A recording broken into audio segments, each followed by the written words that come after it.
U.S. history. So we have a lot to be thankful for, including this really beautiful day. So I thought we'd do this outside as opposed to in your more normal place. The United States experienced the smallest contraction of any major Western nation. You probably know that. You look around and see how we're doing compared to every other nation. And our rise is spectacular. And we're rebounding much more quickly from the pandemic. The U.S. economy added 1.4 million jobs last month. We've added a record-setting 10.6 million jobs since May. 10.6 million jobs since May. That's a record that is not even close. Second place is a long ways away. In July, the Congressional Budget Office was projecting unemployment over 10.5% through the end of 2020. So they thought 2020, and maybe it would be a lot longer than that. Some projections where you'd go through the entire year, and that includes a lot of months in the following year, 2021. And instead, the unemployment rate plunged, really to the surprise of many, all the way down to 8.4% in August. And that's the second largest single-month decline on record, and we have the first. We have both of them. So we have the two number one declines, decline meaning positive, not negative. We're currently witnessing the fastest labor market recovery from an economic crisis in history, world history. By contrast, Biden presided over the worst, the weakest, and the slowest economic recovery since the Great Depression. It was a long, slow slog, and it was a very small on growth and very small on every other factor that you need. It was the weakest recovery. Under my leadership, next year will be the greatest economic year in the history of our country, I project. And some people are starting to agree. We have a V shape. It's probably a super V. And you see what's going on with the stock market, where it's in certain cases already setting records. The NASDAQ has set 17 records already, and this is as we're hopefully rounding the final turn in the pandemic. First, we'll end the pandemic under Operation Warp Speed. We've pioneered groundbreaking therapies, reducing the fatality rate 85% since April. You don't hear that from the press very often. They don't like to talk about that. So the fatality rate, 85%. Think of that, since April.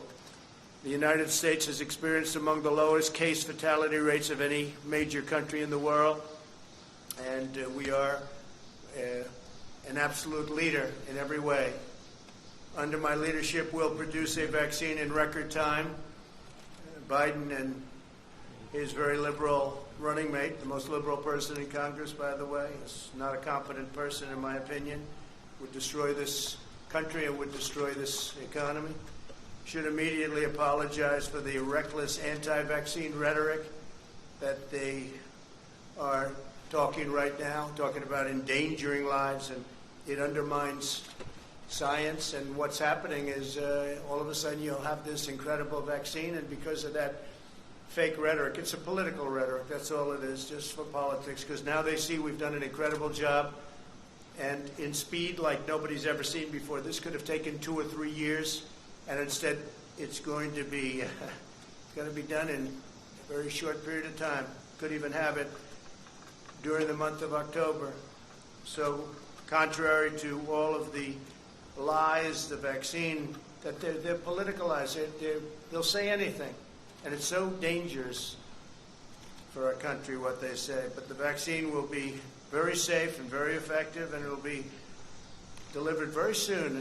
You could have a very big surprise coming up. I'm sure you'll be very happy, but the people will be happy. The people of the world will be happy. Next, we'll return to unprecedented prosperity through our pro-American policies. We'll pass new tax cuts to boost take-home pay. We're going to be cutting taxes very substantially. We get it back through growth. We had tremendous growth until we got hit with the China virus. We'll continue our historic regulatory reduction campaign. We've, as you know, in 3.5 years, we've cut more regulations than any other administration, no matter how long, no matter what period of time you're talking about. We'll enact fair trade deals, and we're working on 7 major fair trade deals right now. And when I say fair, fair to our country, because our country was ripped off by every nation. Friend, foe, didn't matter. Every nation was ripping us off at a level that it's just unbelievable, to be honest. We're going to be expanding opportunity zones, and we will keep that going. It's been a tremendous program. I want to thank Senator Scott, South Carolina, for coming up with that whole concept, because he came up and I liked it right away, and it's really turned out to be a tremendous thing, especially for African Americans, Hispanic Americans. We'll continue to unleash American energy. We're #1 in the world, and we're totally energy independent right now. And in 2021, we'll create 10 million jobs at least in the first 10 months. Joe Biden, the radical socialist Democrats, would immediately collapse the economy. If they got in, they would collapse it. You'll have a crash the likes of which you've never seen before. Your stocks, your 401ks. Remember, it's the people that own these massive listed companies. A lot of people, rich people, not so rich people, and middle-income people, and those stocks will crash like you've never seen before. The Biden plan begins with a $4 trillion tax hike, and that will end everything, including growth. There won't be growth. There'll be total contraction. Biden's also pledged to demolish the U.S. energy industry and implement the same policies causing blackouts in California. He wants to have things lit up with wind. He'll have to talk to China, Russia, India, and lots of other countries, because they're not doing that. And if they're not doing it, it puts us at a tremendous economic disadvantage, and it doesn't work. You take a look at the blackouts in California. It's really rather amazing what's going on there. They've tried to go, and that's just with a small portion going that route. That doesn't work, and it can't fire up our big plants. We're going to have this great industry that we've created. Can't fire up our big plants. Biden's plan for the China virus is to shut down the entire U.S. economy. He's going to totally rely on somebody to walk up. Yes, sir, it's time to shut it down. He'd be laying off tens of millions of workers and causing countless deaths from suicide, substance abuse, depression, heart disease, and other very serious illnesses. Because when you do a shutdown, there's a problem on the other side. It's not just from the virus. You have a big problem with suicides, with losing your jobs, with all sorts of things. You just take a look. Depression is a massive problem. And, what happens is they turn to substance abuse, alcohol, drugs. So we can't do that. And then we'd have to give up all the gains that I've been talking about over the last 3 months. What we have done is incredible. We're setting records all over the world. No matter where you go, nobody has done what we've been able to do. So we're setting records in jobs. We're setting records in numbers. And you're going to see some very big numbers. Third quarter numbers are coming out right before a very special day, November 3rd. So you have the numbers coming out. And they're, I think, going to be fantastic. I think they're going to be fantastic. The best numbers of all, if somebody doesn't come along and raise taxes, double, triple, quadruple your taxes, will be the numbers from next year. But you're going to have a good third quarter number coming out. And I think it's going to be hard for even the media to disparage that number. Biden wants to surrender our country to the virus. He wants to surrender our families to the violent left-wing mob. And he wants to surrender our jobs to China, our jobs and our economic well-being. I've taken in billions and billions of dollars from China. No other president's done what I've done. I've given much of it to the farmers. I've given it to farmers, manufacturers, but I've given most of it to the U.S. Treasury. Nobody's done that. We haven't taken in 10 cents from China ever. They targeted our farmers, and I targeted them. And I gave $28 billion to our farmers. Our farmers wouldn't be existent right now. Right now, they're very happy. In fact, they're setting records on purchases. China is purchasing more corn than they've ever done. Record purchase of corn and soybeans, beef, because they know I'm not happy with them. They know I'm not happy at all. And frankly, I don't want to set the world necessarily to thinking too much about it right now, but there's been no country anywhere, at any time, that's ripped us off like China has.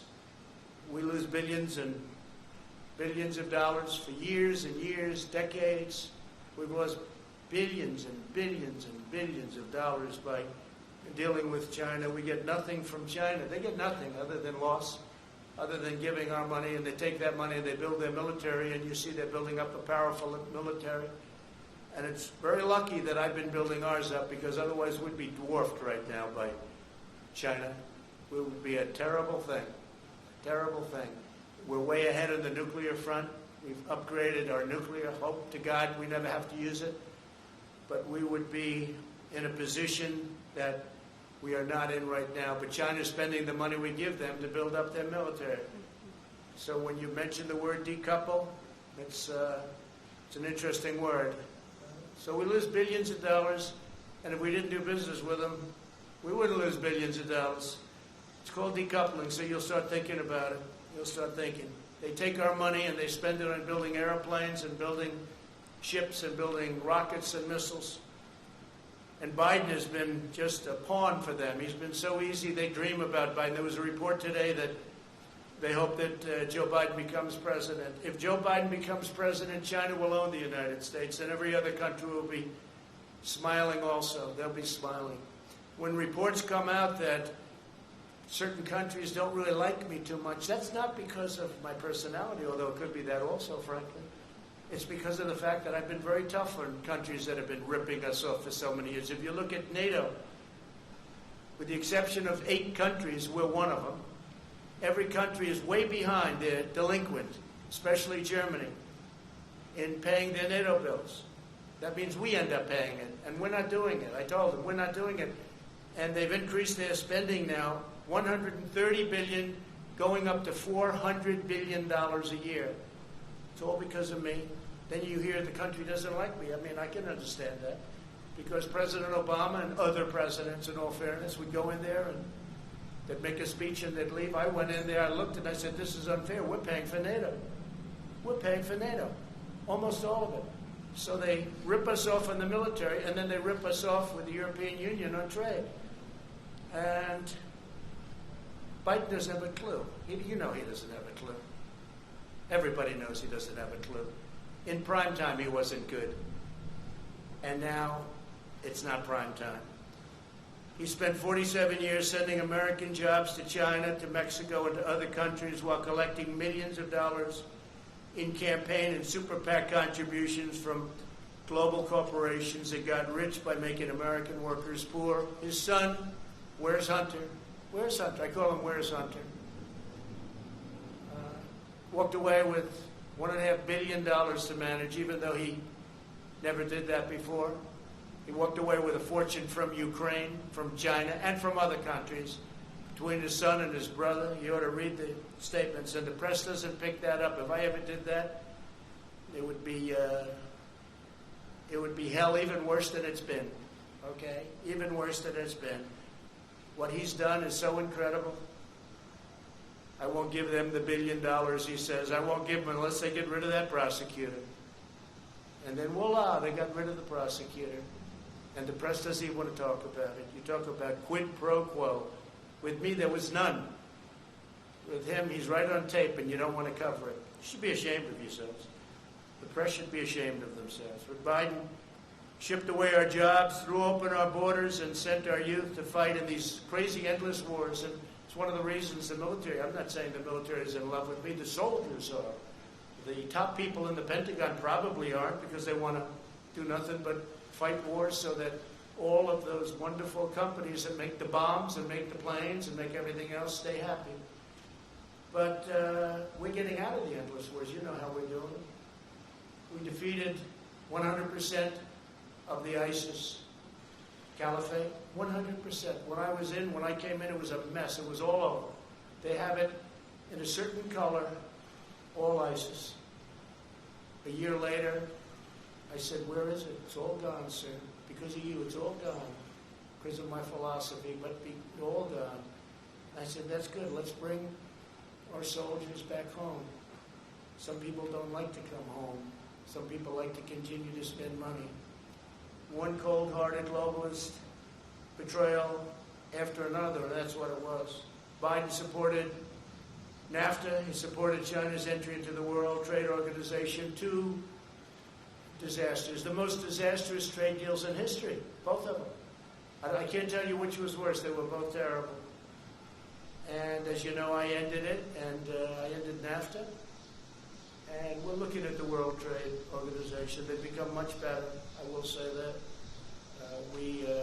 World Health I got out of because we're spending $500 million. China was spending $38 million, and China controlled it. But World Trade, we're looking at it. They've been very nice to us lately, I will say that. Amazingly.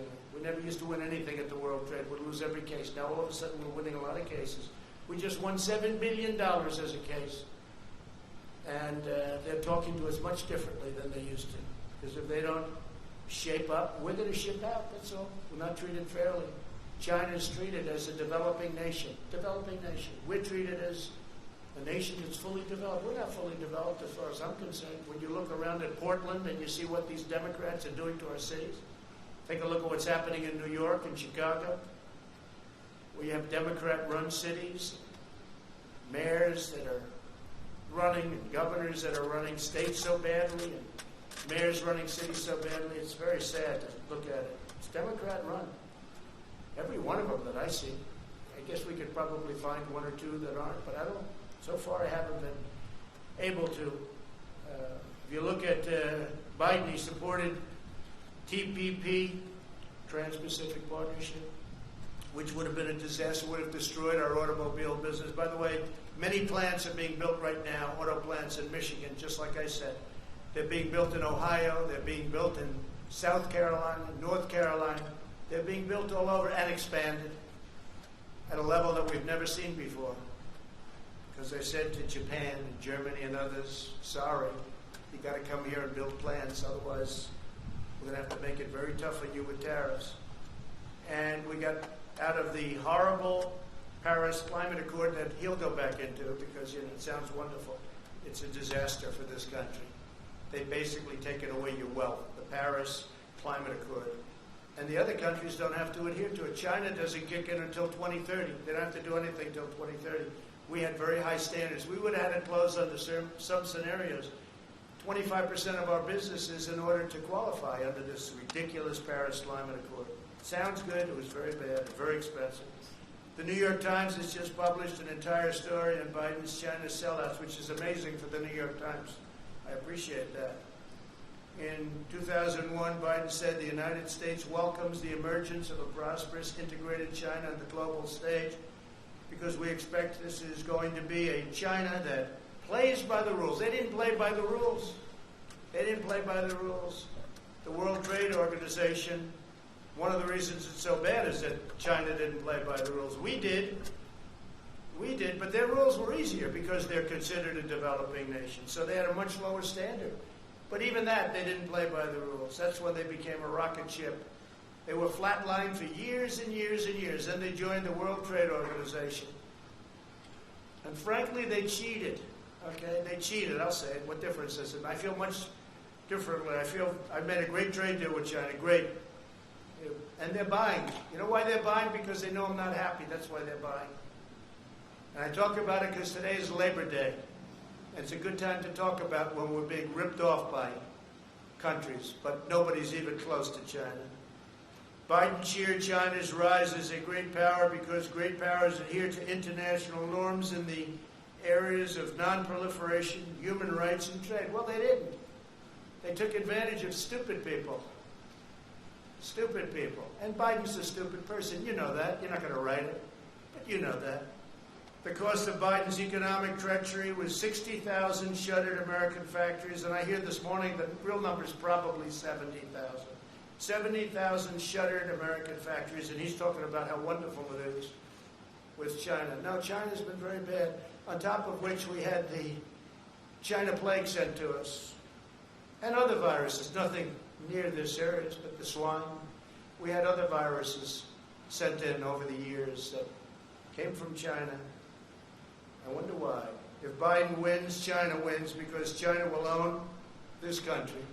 If Biden wins, China will own this country. And hopefully you're not going to be able to find that out. It's the most important election in our history. right now. Most important election in our history. Under my administration, we will make America into the manufacturing superpower of the world, and we'll end our reliance on China once and for all. Whether it's decoupling or putting in massive tariffs like I've been doing already, we're going to end our reliance on China because we can't rely on China. And I don't want them building a military like they're building right now, and they're using our money to build it. We'll manufacture our critical medical supplies in the United States. We'll create Made in America tax credits and bring our jobs back from China to the United States, and we'll impose tariffs on companies that desert America to create jobs in China and other countries. If they can't do it here, then let them pay a big tax to build it someplace else and send it into our country. We'll prohibit federal contracts from companies that outsource to China, and we'll hold China accountable for allowing the virus to spread around the world. Now you can understand why China would much rather see Sleepy Joe than Donald Trump. But as long as I'm president, we will never waver in our undying loyalty to the American worker and to our country as a whole. So, happy Labor Day, everybody. Yeah. Go ahead. The issue of what happened when you were in France continues to be a You're going to have to take that off, please. You can take it off. How many feet are you away? I'll speak a lot louder. Well, if you don't take it off, you're very muffled. So if you would take it off, it would be a lot easier. I'll just speak a lot louder. Is that better? It's better, yeah.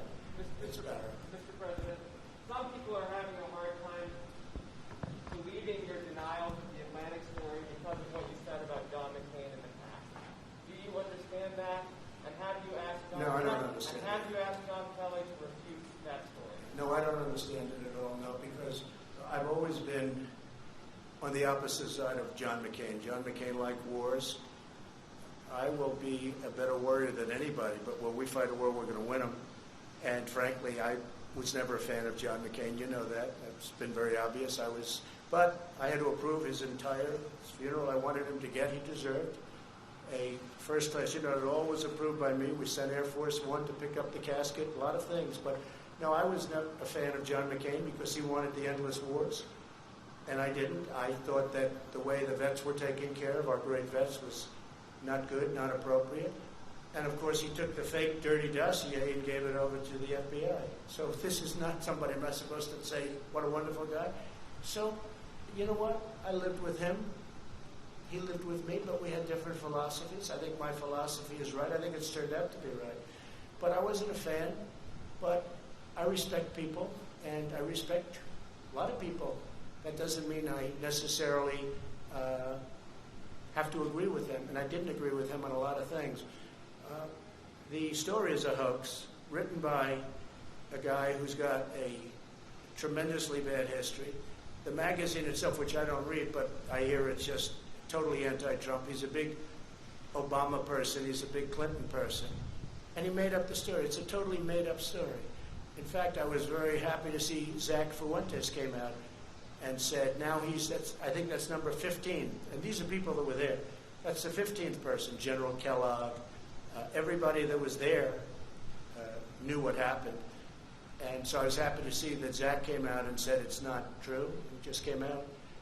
And it's a disgrace. Who would say a thing like that? Only an animal would say a thing like that. There's nobody that has more respect for not only our military, but for people that gave their lives in the military. There's nobody, and I think John Kelly knows that. I think he would know that. I think he knows that from me. But Zach Fuentes says, worked for John. And I think they both know that. But Zach came out, as you know, today or yesterday, last night, and said very strongly that he didn't hear anything like that. Even John Bolton came out and said that was untrue. Now, what was true is that we had the worst weather. I think it was as bad a rain as I've just about ever seen. And it was a fog. You literally couldn't see. I walked out. I didn't need somebody to tell me. I walked out. I said, there's no way we can take helicopters in this. I understand helicopters very well. And they said, no, sir, that's been canceled. They would have had to go, Secret Service, I have the whole list. They would have had to go through a very, very busy section during the day of Paris.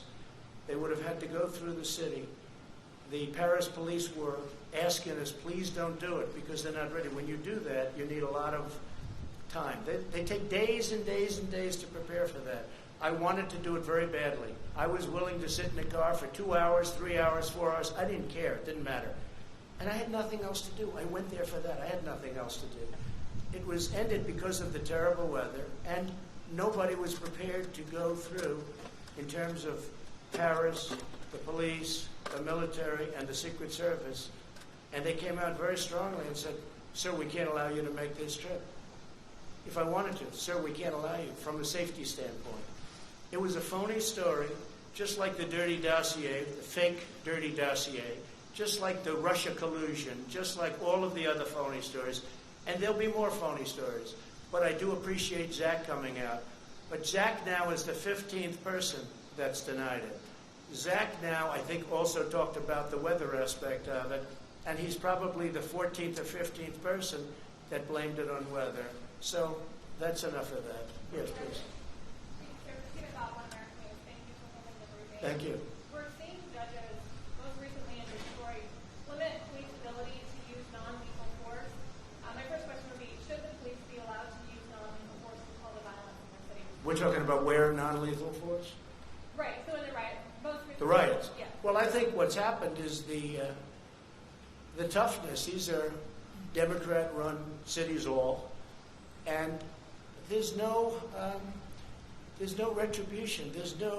They stand there, they throw things at the people that are supposed to be protecting something, and nothing happens. They throw rocks, they throw cans of soup, they throw lots of hard objects, and rarely does anything happen. But I've told, when we have the federal in there, as you know, I told the U.S. Marshals to go get the man who killed another man, and they know who it was, and you have to arrest him. You have to arrest him. After 2.5 days, they didn't arrest him. The U.S. Marshals went in, and it ended up being a gunfight, and the man was killed. But this is a man that had a bad record, and there's a man that killed a man in the street. I mean, I witnessed it. Most people witnessed it. And the U.S. Marshals went in. They weren't playing games. They can't play games. If somebody is breaking the law, there's got to be a form of retribution. I watch so often when I watch some of the areas that we're talking about. Now we have Rochester. That's, again, Democrat governor, Democrat mayor, all Democrats, every one of them. And it always will be. I was with the governor of Texas. He looked at me and said, I can't imagine how they allow this to happen. And, you know, it's different. It's different. I could talk about other governors saying the same thing. Yeah, please, go ahead. Follow up on that. We're also hearing reports of groups like Antifa and Black Lives Matter traveling around the country, leaving their home cities to go riot and protest in other cities where they're holding families. Do we expect to see prosecutions and charges in the Department of Justice for those traveling to that purpose? So we have now over 1,000 people, federal, in jail. We're prosecuting many people. A big thing was when I signed the law putting people in jail if you knock down monuments. That was 3 months ago. There hasn't been a federal monument knocked down in 3 months or even thought about. I don't think they've even thought about it. So that's had a very big impact. Very big impact. But yeah, we're going around, and the nice part is you people see those people up there, they take nice pictures of everybody, so we don't even have to bother. We can use the news photos. We had a photo right over there of Andrew Jackson, the monument. He was getting ready, and this guy was a big, brave guy, and he was up like this, and he was showing off to all his friends, and he got arrested. So did a lot of other people get arrested, and I would say we have the ultimate proof. Now, in that case, we got there before they ripped down the statue of Andrew Jackson, which is so beautiful, which is right over there. But they never got it. But right after that, I signed an order saying you go to prison for 10 years. And as soon as I signed that order, that was the end of the statues coming down. But they have other ideas. They've got plenty of ideas. They're not at want for ideas. Please, go ahead. Mr. Spun, David Spun from Fox News. Mr. President, thank you for taking my question. Sir, you talked a lot about the economy and touted the economy. 3 weeks ago in Bedminster, I asked you specifically why you have not called Democratic leadership to the White House to meet with them. If they don't want to meet, it's on them. A lot of people are criticizing you. I cover you on the weekends and stuff. I don't think they are. Why have you not met with them in person? I mean, we're in September. There's no deal. There's no hope of a deal. We're 2 months out from the election. Don't say there's no hope. Why do you say there's no What can you hope? say to What do those- you know? What can you say? That What do you know? It doesn't seem like. And let me just tell you, I know my customers. That's what I do. I know Pelosi. I know Schumer very well. They don't want to make a deal because they think it's good for politics if they don't make a deal. This has nothing to do with anything other than you have to know who you're dealing with. I do. These are people that I don't have a lot of respect. I don't think they have a lot of respect for the American people. And I know who I'm dealing with. And I don't need to meet with them to be turned down. They don't want to make a deal because they know that's good for the economy. And if they make a deal that's good for the economy, and therefore it's good for me for the election in November 3rd, and therefore they're not going to make a deal. Now, if we gave the store away, if we bailed out all of their Democrat-run cities where we give them $1 trillion, which is the kind of money they want $1 trillion to bail out badly run Democrat cities and states, whether it's New York or Illinois or others, they want to bail them out. And we're saying, well, we're not going to pay that kind of a price in order to bail the city. We'll do something to help cities, but that's going to have to rest on its own.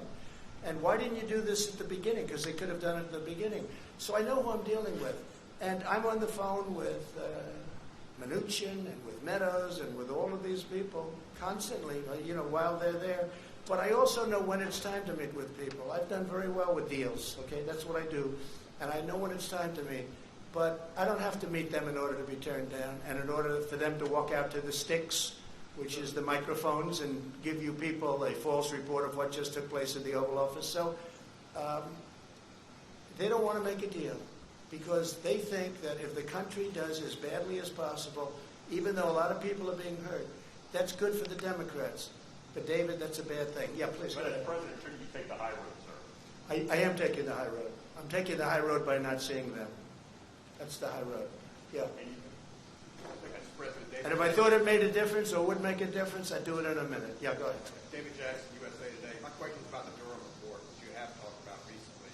So let's see what happens. Now, you've accused people of committing crimes against you during the Russian investigation. Yeah, sure. They spied on my campaign. That's right. My question They spied on my campaign, and if they were Democrats, they would have been in jail 2 years ago. They would have been in jail, literally, if this side were the Democrat side, they would have been in jail 2 years ago for 50-year terms for treason and other things. Excuse me, my question is, do you want the Justice Department to indict people over this? I'm not going to say that. I have to see the report. I haven't seen it. I don't know if that was a good thing, smart thing, I don't know. But nobody can complain about it. I have every right to have been very much involved. And maybe someday I'll get involved in it. They spied on my campaign, and that includes Biden and Obama. They spied on my campaign trying to defeat me. They wrote up a fake dossier that has proven to be totally fake, written by Christopher Steele, paid for by Hillary Clinton and the Democrats. And they used that illegally in the FISA courts. If we did what they did, you would have many people in jail right now.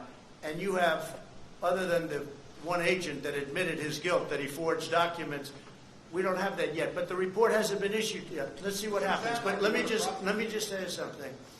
President Obama and Biden, Sleepy Joe, he knew everything that was happening. They were spying on my campaign and they got caught. Now let's see what happens. But if this were the opposite way, people would have been in jail. They would have been in jail already for a period of at least, it would have started 2 years ago, and it would have been for 50 years for treason. Because you can't do that. Nothing like that's ever happened before. Then they created, at tremendous expense, the money they paid is tremendous. I'm sure you know the money that was paid. Millions of dollars. They created a fake dossier. A fake dossier, proven to be now fake. Everyone, and they used it in the FISA courts. That's a crime. So far, I haven't seen anybody have a problem, but the report hasn't been issued yet. Let's see what happens with the Durham report. But this started at Obama. And some people would say, and some people, well, but he was the president, like, let's leave him alone. If it were me, they wouldn't be leaving me alone, I can tell you. It's a totally double standard, and it's a disgrace. And if I were a Republican senator, and if I were a Republican congressman, and we have some great ones, but we have a lot of them that don't fight the way that the other side fights. We have much better policy. We have much better things going for us, like borders and walls and immigration and no sanctuary cities, and they have a lot of bad stuff going. But they're dirty fighters. And the dirtiest fight of all is the issuance of 80 million ballots. Unrequested. They're not requested. They're just sending 80 million ballots all over the country. 80 million ballots, non-requested. I call them unsolicited ballots. That's going to be the dirtiest fight of all. People are going to get ballots. They're going to say, what am I doing? And then they're going to harvest. They're going to do all the things. And if you look at the last period of 6 months, take a look at the races where they've sent ballots out. Take a look at Carolyn Maloney, whose race should be redone because she won that race totally unfairly to her opponent. Her opponent did very well against her. That race should be rerun. But they declared her the winner because they heard I found out about it. But take a look at what's happened in New Jersey and in Virginia and different places. It's a disgrace. That'll be a beauty. Yeah, please. Thank you, Mr. President. If proven true, are you okay with Postmaster General DeJoy and the fact that he asked former employees at his private company to make donations to the GOP and then reimburse them? Are you okay with that? I don't know too much about it. I read something this morning, but I don't. Other than that, I'd have to see it. He's a very respected man. He was approved very much by both parties, I guess. It was sort of an approval that took place by both parties. I don't know exactly what the story is. I'll certainly know within a short period of time. I just read it for the first time. I read it this morning just like you did. Do you support an investigation, sir? Sure. And I think let the investigations go, but he's a very respected man. Again, it was a bipartisan commission. Postmaster General is appointed by a bipartisan commission, and we'll see how that goes. But no, I think he's a very honest guy, but we'll see. Yeah. Thank you, Mr. President. Mr. President, Go ahead, follow up, please, if you don't mind. If it's proven to be a campaign finance scheme, do you think he should lose his job? Yeah, if something can be proven that he did something wrong, always. You know? Thank you. Always. They've been looking at me for 4 years. They found nothing. 4 years. Think of it. For 4 years, from the day I came down the escalator, I've been under investigation by sleaze, and they found nothing. They found nothing. A friend of mine said, you have to be the most innocent, honorable man ever to hold the office of president. Think of it. They spent just Mueller alone. He spent, I guess the real number turned out to be $48 million, but whatever it was, many, many millions of dollars. They had 18 angry Democrats looking. They had FBI agents all over the place. They had and they have no collusion. Friends of mine have said, sophisticated friends have said, you've got to be the most innocent guy ever to hold this office. And there's a lot of truth to that. Yeah, please. Thank you, Mr. President. After Navalny poisoning, Chancellor Angela Merkel of Germany is under pressure to cancel Nord Stream 2 pipeline from Russia to Germany.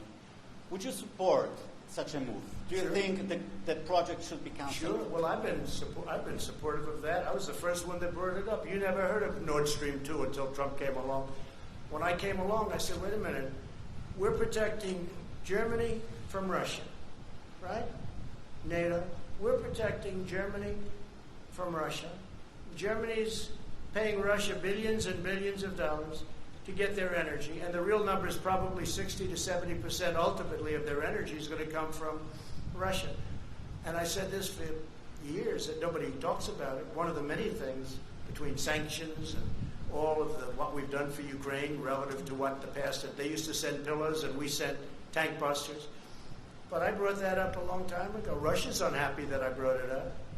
But you never heard of Nord Stream 2. Nobody did until I got elected. And I said, why is Germany making a deal to give billions of dollars to Russia, and then we're protecting Germany from Russia? How does that work?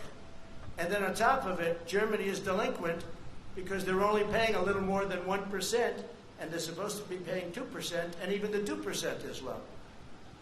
But just remember, Trump, me, I got the countries of NATO spend $130 billion going to $400 billion a year. Think of it, $400 billion a year more for NATO. And the purpose of NATO primarily is Europe protection against Russia. Now they can use it for other, I guess, and they have a little bit in the Middle East, et cetera, et cetera. But I'm the one that did that. So, but nobody talks about that. Nobody talks about Nord Stream 2.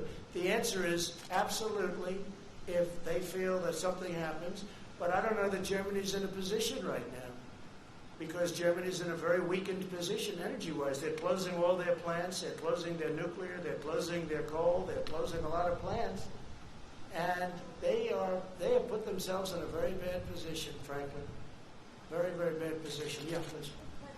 Can I follow up on Jeff Mason's question? Have you asked John Kelly to publicly refute the event, and then you can ask him? No, I have nothing against John. I have nothing against anybody, no. I was very heartened to see that a friend of his, because I know Zach is a friend of his and worked for him, I was very heartened to see that Zach Fuentes came out with the statement that he did, I guess, late last night, that it was not true. Can I ask another question? Different topic, Mr. President? Mr. President, what exactly is un-American about federal government training programs that are aimed at improving inclusivity? Well, we're going to do a report. Yeah, I fired those people. They're all gone. And it was a disgrace, frankly. And we're going to give you a big report that's going to make you very happy. All right. Yeah, please. Thank you. Darlene Superville, AP. You said a moment ago, they will say anything. You were talking about Joe Biden and Kamala Harris and their comments about the vaccine. You have a No, they say worse. They say negative. They say negative. They're going to make the vaccine into a negative so that when we have it, and I spoke to the head of Pfizer, I spoke to the head of Johnson & Johnson, I spoke to the head of the greatest medical companies in the world. We're doing great. We're going to have it soon. Wait a minute. So now what they're saying is, oh, wow, this is bad news. President Trump is getting this vaccine in record time. By the way, if this were the Obama administration, you wouldn't have that vaccine for 3 years. You probably wouldn't have it at all. So we're going to have a vaccine very soon, maybe even before a very special date. You know what date I'm talking about? Let me just tell you, wait. And what they're doing, because they think it is going fast, and if you talk to a lot of your sources, if you have sources, if you talk to your sources in the FDA, you'll see it's going very, very well. The numbers are looking unbelievably strong, unbelievably good. So now they're saying, wow, Trump's pulled this off. Okay, let's disparage the vaccine.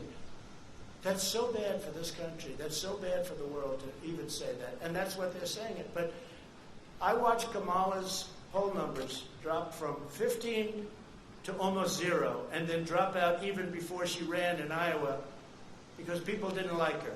And I understand why. She will never be president, although I have to be careful because Obama used to say that about me, so I have to be a little bit careful. Right. But you have to look at her a little bit more closely because obviously Joe's not doing too well. So you're going to have to look at her a little bit too closely. But she's talking about disparaging a vaccine so that people don't think the achievement was a great achievement. I don't want the achievement for myself. I want something that's going to make people better, that people aren't going to get sick with. That includes therapeutics, where we're doing equally as well. Therapeutics. Go ahead. Your point is that what they're saying is that they're saying it for political purposes. Yes. You have asserted repeatedly that a vaccine will be on the market before the election. No, I didn't say they will. I said by the end of the year. The same thing that No, but you're not quoting me accurately. I said that vaccines will be on the market before the end of the year, but they may even be on the market. They may even be developed and fully developed, tested, everything else. You know, we have 30,000 people in just one vaccine right now under test in very, very highly infected areas. So we're going to be able to get a good result one way or the other very soon. So I didn't say what you said. What I said is by the end of the year, but I think it could even be sooner than that. It could be during the month of October, actually. Could be before November. But aren't you also saying that for political reasons? No, I'm saying that because we want to save a lot of lives. With me, it's the faster the better. With somebody else, maybe they would say it politically, but I'm saying it in terms of this is what we need. We have to have, if we get the vaccine early, that's a great thing, whether it's politics or not. Now, do benefits inure if you're able to get something years ahead of schedule? I guess maybe they do. But the most important thing to me is saving lives. It's the most important thing. Yeah, go ahead, Nabet. Hi. Just based on some of your recent tweets, sir, do you... You sound so clear as opposed to everybody else where they refuse. Your tweets about the 1619 project, why do you object to that being taught in schools? And do you object to slavery itself being taught in schools? Yeah, so no, I want everybody to know everything they can about our history. I'm not a believer in cancel culture, the good and the bad. If you don't study the bad, it can happen again. So I do want that subject studied very, very carefully and very accurately. But we grew up with a certain history, and now they're trying to change our history, revisionist history. That's why they want to take down our monuments. That's why they want to take down our statues. I saw something the other day which was absolutely horrendous. Washington Monument. They want to rename it. The D.C. committee, but the D.C. committee is all Democrats. Abraham Lincoln, Thomas Jefferson. I mean, we're talking about, this is the big stuff now. This is the big stuff. And they want to rename it. They want to redesignate it. They want to take some down. No, we don't do that. Never going to happen with me, I guarantee you that. Well, I want to thank you all, and I just want to wish you a very happy Labor Day. And we're having tremendous success, whether it's on the vaccines, whether it's on the pandemic, the plague that came in from China, that China should have never let happen, because I will never feel the same about China. And I just want to, again, wish you a happy Labor Day. Thank you very much.